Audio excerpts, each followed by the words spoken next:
E aí pessoal, tudo bem? Na aula de hoje nós vamos falar sobre a eletrólise de uma solução aquosa de Ki, de iodeto de potássio.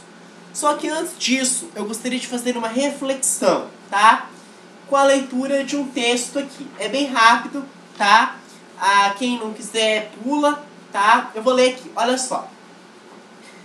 Deus tem um plano na vida de cada um de nós. E não adianta querermos apressar ou retardar as coisas, pois tudo acontecerá no seu devido tempo, e esse tempo é o tempo dele e não o nosso. Olha a historinha, o nadador. O excelente nadador tinha o costume de correr até a água e de molhar somente o dedão do pé antes de qualquer mergulho. Alguém intrigado com aquele comportamento lhe perguntou qual a razão daquele ato. O nadador sorriu e respondeu: há alguns anos eu era um professor de natação. Eu os ensinava a nadar e a saltar do trampolim. Certa noite eu não consegui dormir e fui até a piscina para nadar um pouco. Não acendi a luz, pois a lua brilhava através do teto de vidro do clube. Quando eu estava no trampolim, vi minha sombra na parede da frente, com os braços abertos. Minha imagem formava uma magnífica cruz. Em vez de saltar, fiquei ali parado, contemplando minha imagem. Nesse momento, pensei na cruz de Jesus Cristo e em seu significado. Eu não era um cristão, mas quando criança, aprendi que Jesus tinha morrido na cruz para nos salvar com seu precioso sangue. Naquele momento, as palavras daquele ensinamento me vieram à mente e me fizeram recordar do que eu havia aprendido sobre a morte de Jesus. Não sei quanto tempo fiquei ali parado com os braços estendidos. Finalmente desci do trampolim e fui até a escada para mergulhar na água. Desci a escada e meus pés tocaram o piso duro e liso do fundo da piscina. Havia esvaziado a piscina e eu não tinha percebido. Tremi todo e senti um calafrio na espinha. Se eu tivesse saltado, seria o meu último salto.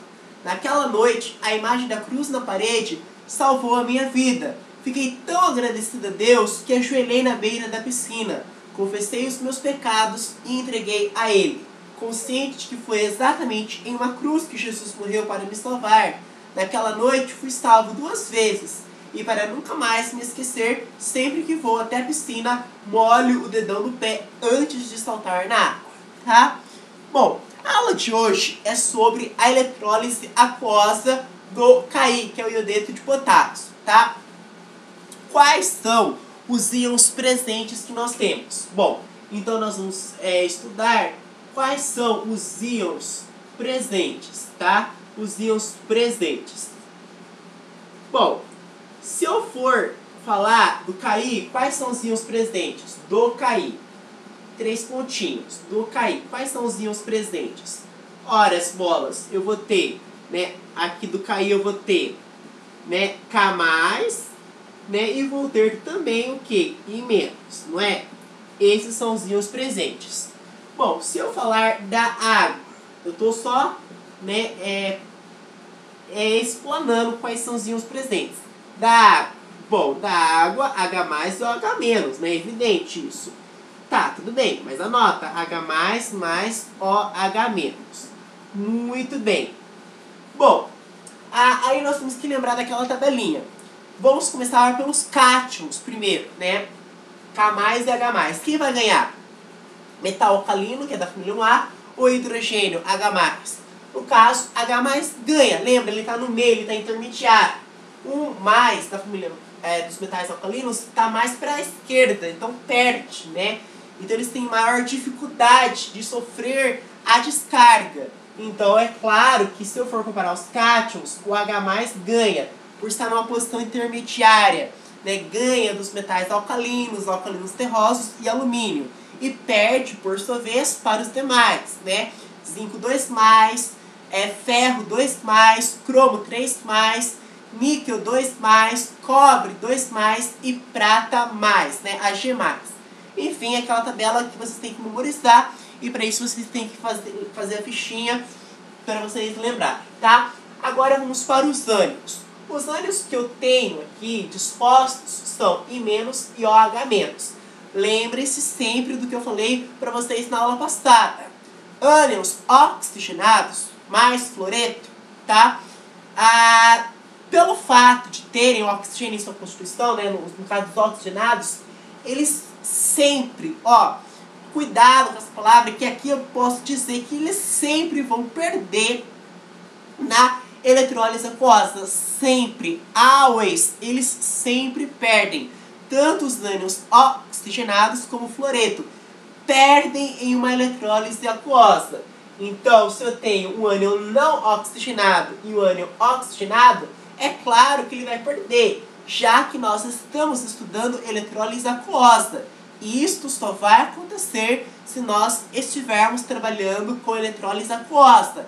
Eu posso afirmar mais uma vez que quando eu estiver trabalhando com eletrólise aquosa, os ânions oxigenados sempre perdem, porque eles têm uma menor tendência para reagir, tá?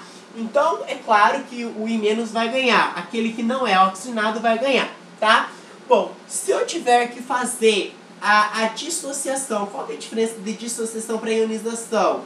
Dissociação é separação de íons previamente existentes, eles já existem. No caso, dissociação do eletrólito. Quem é o meu eletrólito? É claro que é o iodeto de potássio, né? É o meu sal, Ki. Bom, eu vou colocar aos pares. Por quê?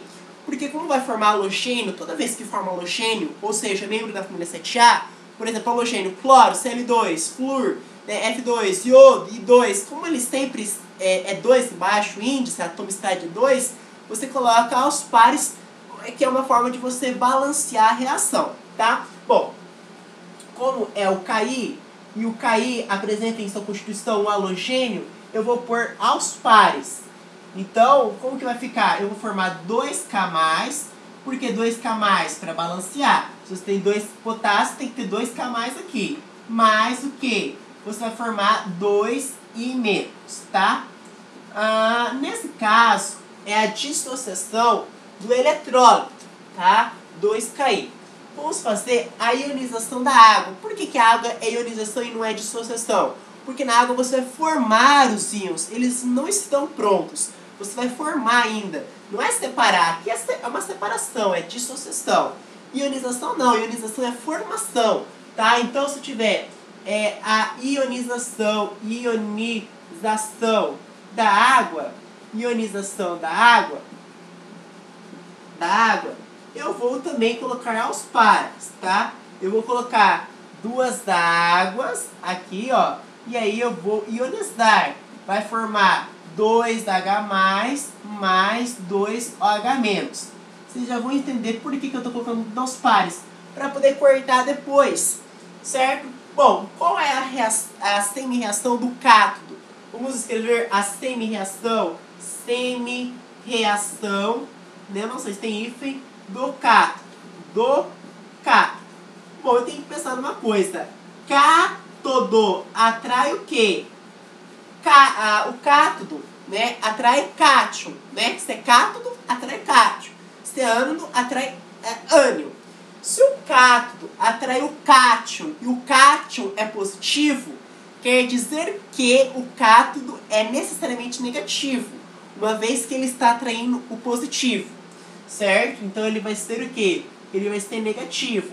E aí, né, ele vai atrair cátion, vai atrair o K+ ou H+, né? K+ metalcalino perde, né? O H+ ganha. E aí você tem que anotar na sua tabela a semi-reação do H+. Você tem que decorar, né, que como é cátodo, o H+ vai sofrer redução. Então você escreve na sua tabela redução do H+. Aí escreve essa reação embaixo, né? De tanto fazer exercício, você vai decorar. No caso, cátodo é o local onde acontece redução, né? É só você lembrar do CRAL.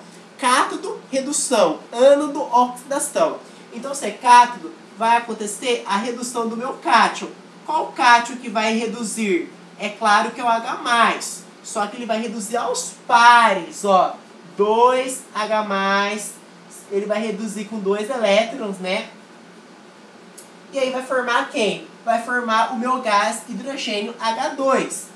Por isso que eu coloquei 2 aqui, porque hidrogênio é 2, tá? Bom, aí eu vou fazer eu não vou escrever semi-reação de novo. Semi-reação do ânodo, tá? Do ânodo. Vamos pensar um pouco, pessoal? Ânodo atrai ânion. Ânion é negativo. Se ele atrai o negativo, ele só pode ser positivo, tá? Então ele vai ser positivo. Qual ânion ele vai atrair? I- OH-. Lembre-se sempre, numa eletrólise aquosa, os ânions oxigenados sempre perdem, devido à sua tendência em reagir. Então, se os oxigenados perdem, eu vou ter apenas o I-. O I-, você tem que lembrar que ele é um halogênio. Então, como ele está no ânodo, e ânodo vai sofrer oxidação, ele vai formar um halogênio da fórmula X2. Né? Então, você já coloca aos pares. Tá? Você já coloca ele aos pares. Então, ele vai ficar assim, ó, 2 I-, tá? Como ele vai sofrer uma oxidação, ele vai formar o gás, né, o I2, tá? Gás não, desculpa. Vai formar o halogênio I2 e também vai formar aqui os 2 elétrons, né? Já que numa oxidação, né, os elétrons estão nos produtos, tá? Eu vou escrever aqui, puxar uma seta, falar que vai acontecer uma oxidação. Bom, aí, o que nós podemos fazer? Nós podemos fazer a reação global, né? Como que vai ser a reação global? A reação global, você vai cortar, tudo tem que cortar. 2 elétrons com 2 elétrons, 2 I- com 2 I-, tá? Quem mais? 2H+ com 2H+. Aí vai formar o quê? Vai formar 2Ki, vai formar não, vai sobrar, né? 2Ki vai reagir com 2 águas, 2H2O, certo? Estão enxergando? 2H2O. E aí vai formar o quê? 2K+, 2K+, mais o quê? 2OH-. Tá enxergando, né? 2OH-, né? 2K+, 2OH-, mais H2, mais I2, certo? Perceba que eu formei hidrogênio gasoso, iodo I2, certo? E isso aqui, ó, 2K+, mais 2OH-, eu posso juntar o cátion com o ânion. Então, eu vou ter 2 mols de KOH. Então, vai terminar o meio básico. Ele pode perguntar isso, certo? Muito obrigado.